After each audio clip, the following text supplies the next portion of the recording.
Now the next topic is E C R M's value. ठीक है। तो value क्या है, जनरली जो कह सकते हैं कंज्यूमर्स परसेप्शन, है ना। तो परसीव्ड वैल्यू जनरली हम मैप करते हैं और उसके बेसिस पर हम अपने क्वालिटी पैरामीटर डिसाइड करते हैं। ठीक है, जैसा मैंने बताया था कि कंज्यूमर्स डिमांड्स आर या कंज्यूमर्स नीड या एक्सपेक्टेशंस आर अनसेटिएबल, इकोनॉमिक्स का बेसिक प्रिंसिपल है ये। ठीक है।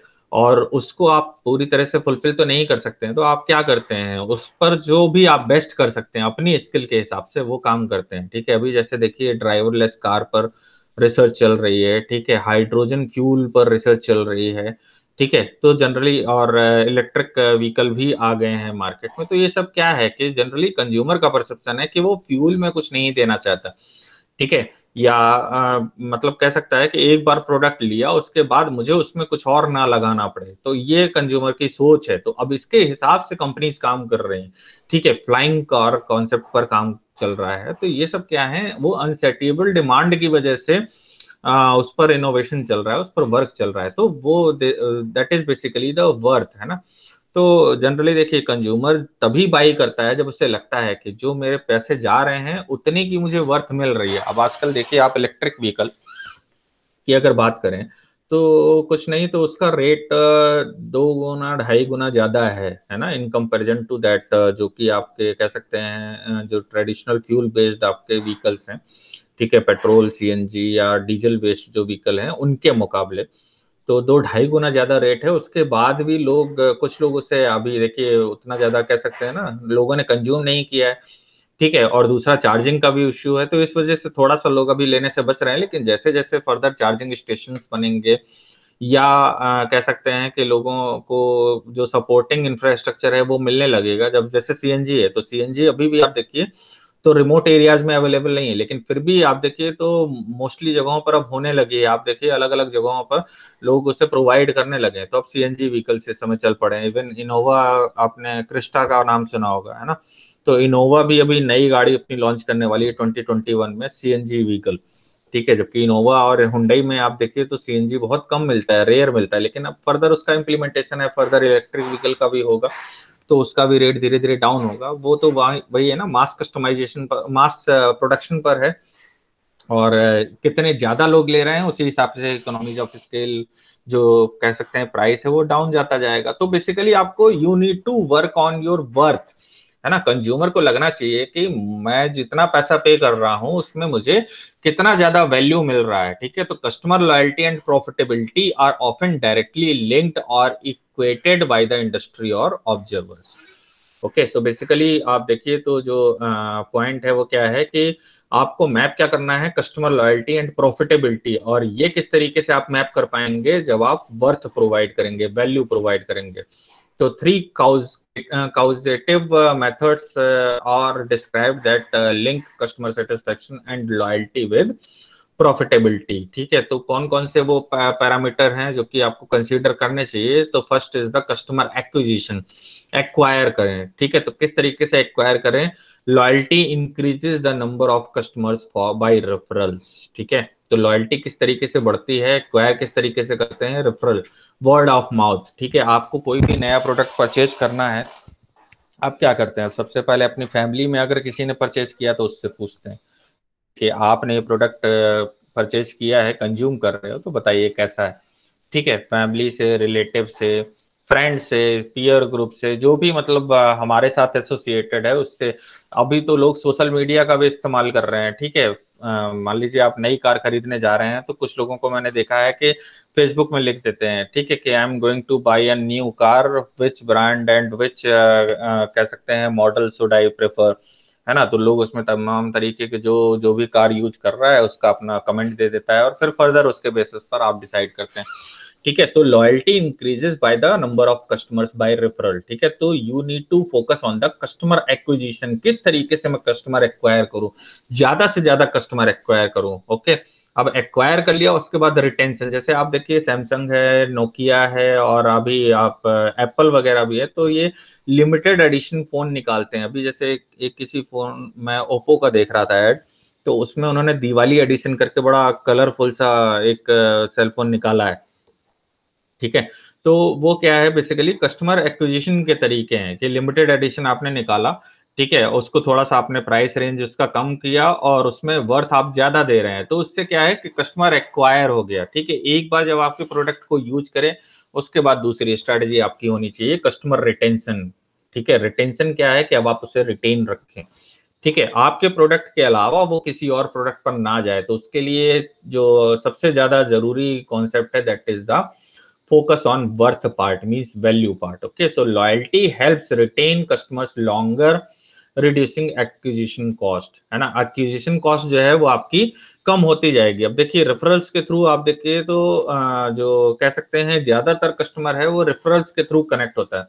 आपने अगर कोई प्रोडक्ट लिया, आपको उसका वर्थ लगा, तो आप जो भी आपके टेरिटरी में या कह सकते हैं आपके साथ में लोग हैं उनको आप बताओगे उसके पॉजिटिविटी के बारे में, आप कितना उस प्रोडक्ट को या सर्विस को कंज्यूम करके सेटिस्फाई हो।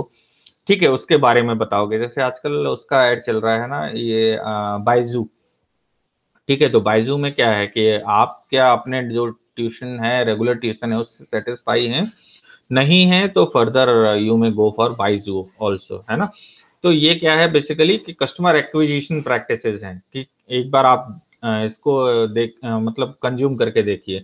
ठीक है, या वाइट हेड जो जूनियर कह सकते हैं, जो कोडिंग की क्लास का बोल रहे हैं। ठीक है, तो वो भी क्या है कि आपको एक दो क्लास फ्री दे दी और उसके बाद फिर फर्दर अगर आप उसको कंटिन्यू करना चाहते हैं तो दैट विल बी चार्जेबल। तो loyalty help retain customers longer and reducing the acquisition cost.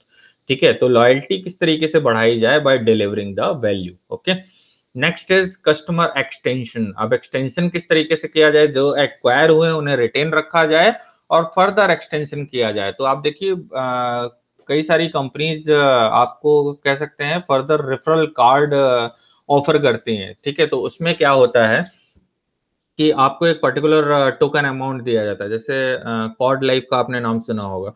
ठीक है, तो कॉर्ड लाइफ क्या करती है, जनरली ये जो स्टेम सेल्स होते हैं उनको सेव करते हैं। ठीक है, तो इसमें आप देखिए तो रेफरल दिया जाता है कि अगर आपने किसी और को फर्दर रेफर किया, ठीक है, तो रेफरल कार्ड है। ठीक है, तो आपने रेफर किया है तो आप उसके थ्रू आप बताएंगे कि हाँ ये है, या जनरली कोड्स होते हैं, आप देखिए ना मोबाइल में भी अक्सर आपके पास मैसेज आते रहते हैं कि download this app via this link, है ना।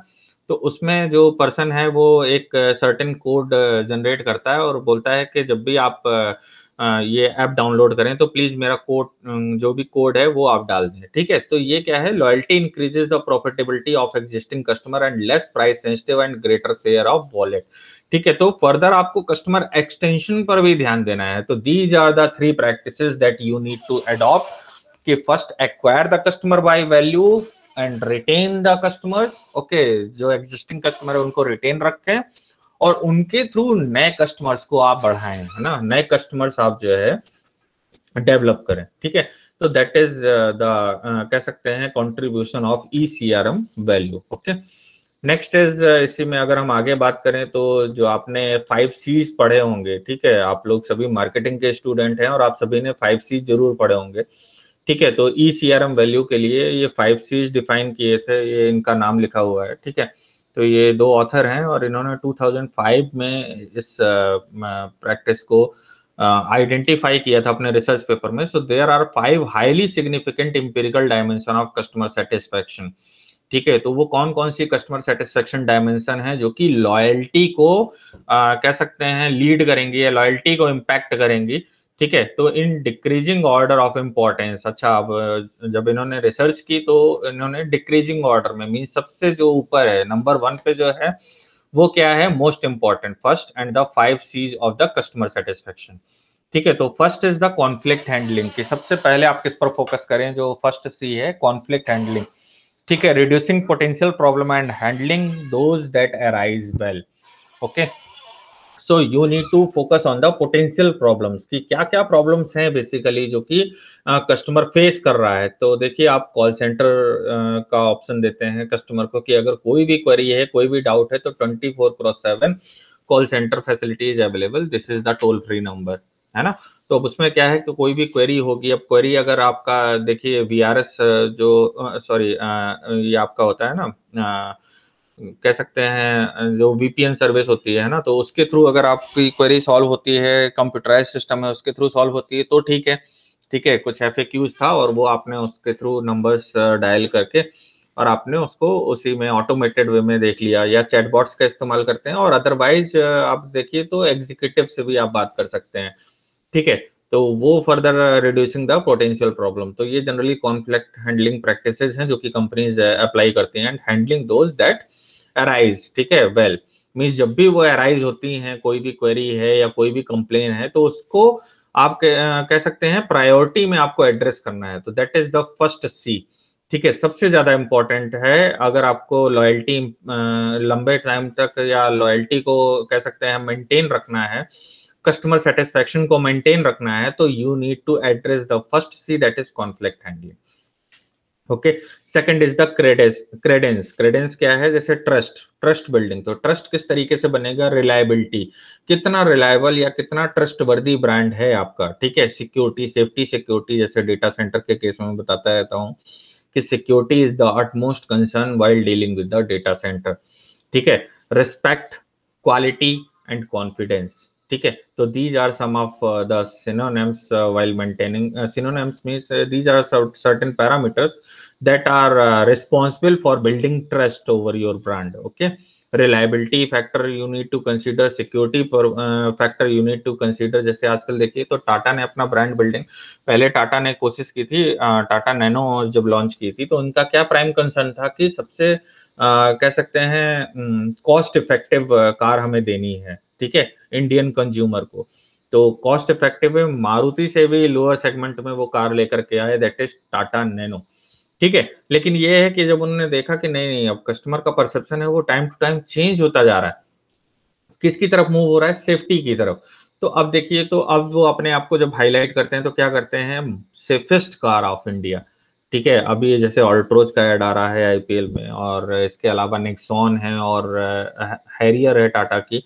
तो ये सब आप देखिए तो इनकी सेफ्टी रेटिंग काफी हाई है, ठीक है। जो कह सकते हैं जो आजकल मॉडर्न सेफ्टी रेटिंग है उसको फॉलो कर रहे हैं। फेसलिफ्ट मॉडल इन्होंने उतारे हैं, ठीक है, नए नए मॉडल्स हैं। पहले इनकी टाटा इंडिका आया करती थी, टाटा इंडिका से ही स्टार्ट किया था इन्होंने कार सेगमेंट में, ठीक है। और उसके बाद फर्दर देखिए तो ऑटोमोबाइल में लगातार चेंजेस आ रहे हैं, ठीक है। तो सिक्योरिटी एस्पेक्ट है ना, तो जो भी आपका कह सकते हैं ट्रस्ट बिल्ड करने के लिए जो भी कंज्यूमर का परसेप्शन चेंज हो रहा है, उसी के हिसाब से वो ट्रस्ट फैक्टर के जो कंपोनेंट्स हैं वो आपको कंसीडर करने पड़ेंगे। Respect, quality, confidence etcetera, these are some of the parameters that you need to focus while dealing with trust part, okay। Next is communication. Communication में क्या होगा? टाइमलीनेस, है ना। आजकल जैसे होता है इंस्टेंटेनियस ट्रैकिंग कर सकते हैं आप, ठीक है। मेडिसिन ऑर्डर की और आजकल तो आप देखिए तो विद इन फ्यू आवर्स आप उसको डिलीवरी करवा सकते हैं, ठीक है, अगर आपको अर्जेंसी में जरूरत है। अदरवाइज जो स्टैंडर्ड टाइम है मेडिसिन की डिलीवरी का वो 24 आवर्स है।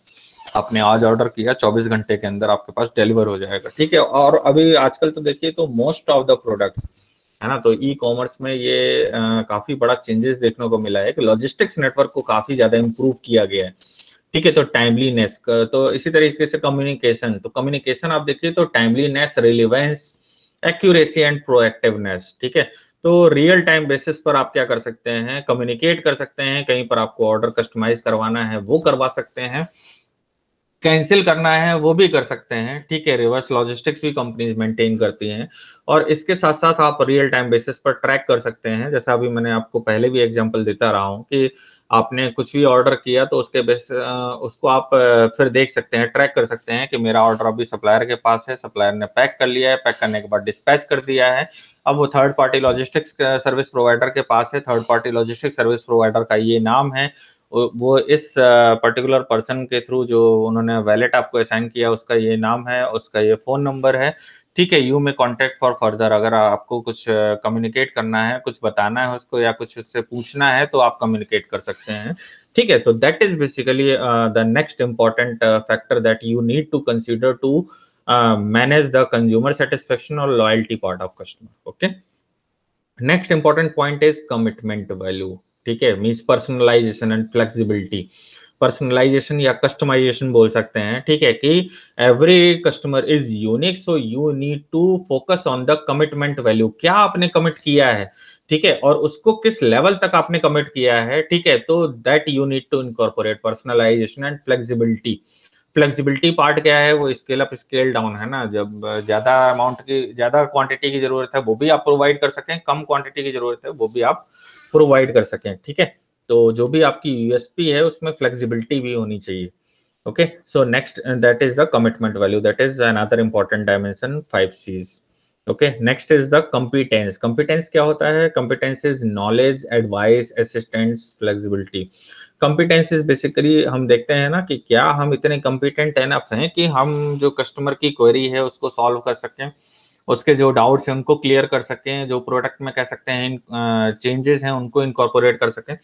जैसे अमूल, मदर डेयरी जैसी कंपनीज हैं जो कि 2010 के बाद से, 2010 से पहले ये कंपनीज इंडिया में सिर्फ रॉ मिल्क इनका मेन कह सकते हैं प्रोडक्ट हुआ करता था, ठीक है। रॉ मिल्क कह सकते हैं जो पॉस्चराइज किया, पॉस्चराइज करके पैक किया और पैक करने के बाद सेल कर दिया, और गिने चुने प्रोडक्ट ये दिया करते थे। लेकिन 2010 के बाद से इन्होंने अपनी जो प्रोडक्ट लाइन चेंज की है, इतने तरीके के इन्होंने प्रोडक्ट लॉन्च किए हैं। अभी आप देखिए कि रिसेंटली जो आपने ये लॉकडाउन स्टार्ट हुआ, कोविड-19 पैंडेमिक का एरा शुरू हुआ, तो इसके बाद भी देखिए तो हल्दी मिल्क, जिंजर मिल्क, तुलसी मिल्क और भी तमाम तरीके के फ्लेवर्स ये देने लगे, ठीक है। तो that is basically the competence, है ना। कंपिटेंस किस बेसिस पर आती है? नॉलेज, एडवाइस, असिस्टेंस, फ्लेक्सिबिलिटी, ठीक है। कितने आप फ्लेक्सिबल हैं, कितने तरीके के आप प्रोडक्ट दे सकते हैं, कितने तरीके के आप जो है फीचर्स दे सकते हैं, ठीक है। मारुति का आप देखिए तो मारुति के हर 20-25 हजार के सेगमेंट में, इवन 50 हजार के सेगमेंट है, आप देखिए तो नई car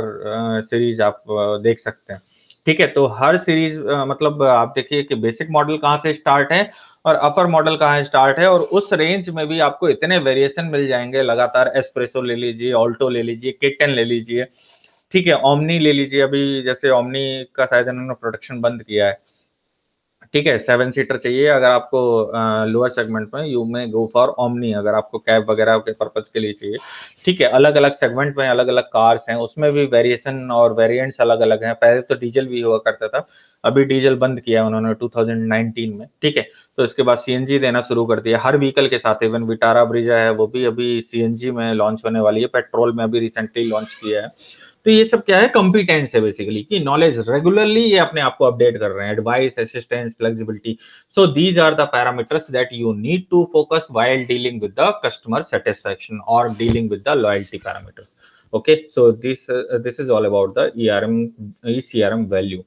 So if you have any doubt or query regarding this ECRM value, you may ask.